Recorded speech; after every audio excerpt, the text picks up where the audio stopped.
Всеки ден дишаме въздуха около нас, но знаем ли какво съдържа той? Въздухът е невидим, но влиянието му върху живота ни е реално. Индустрията, транспортът, пристанищните дейности – всичко това влияе върху качеството на въздуха около нас.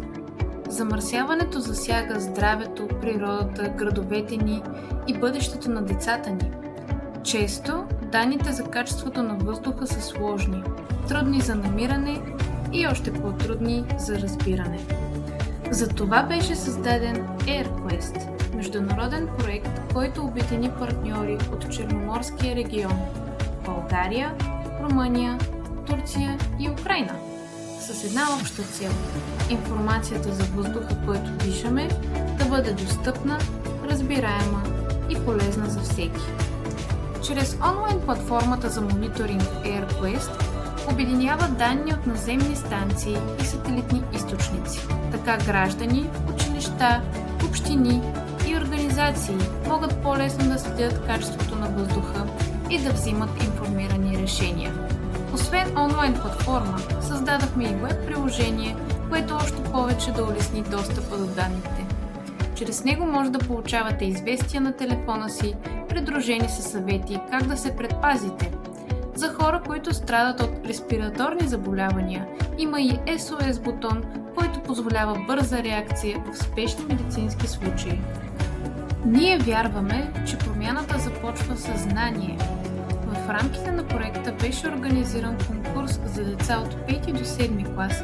Над 100 ученици разказаха своите истории за чистия въздух, здравето и природата и ни показаха колко е значима тази тема за тях.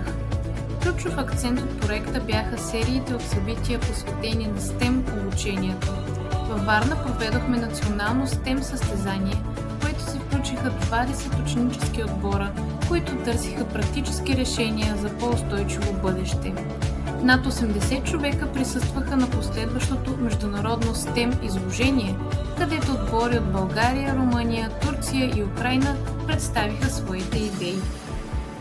EarQuest подкрепи и учителите. 35 преподаватели и бъдещи учители получиха нови знания и практически инструменти, с които да превръщат екологичните теми в разбираеми и вдъхновяващи уроци. Обучението продължи седмица, като се наблегна на работа с микробит и лего. Проектът излезе и извън класната стая. 62 кандидат-шофьори научиха повече за влиянието на транспорта, за избора на по-отговорно поведение на пътя и как да поддържат автомобила си така, че той да замърсява въздуха по-малко. Нямаше как да минем без най-простичкото решение, но и с най-дълготраен ефект. Разбира се, засаждане на дръвчета. 180 дръвчета бяха засадени в община Вълчи дол.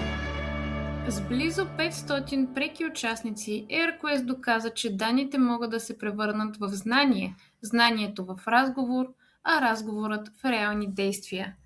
EarQuest приключва като проект, но мисията му продължава – да знаем какво дишаме, да избираме по-добри решения и заедно да създаваме по-чисто и по-здравословно бъдеще.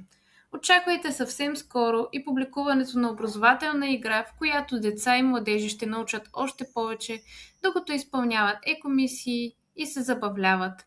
Ние сме Българска асоциация за трансфер на технологии и иновации, партньор в проекта EarQuest. Работим за това знанието, иновациите и добрите идеи да достигнат до хората и да създават реална промяна.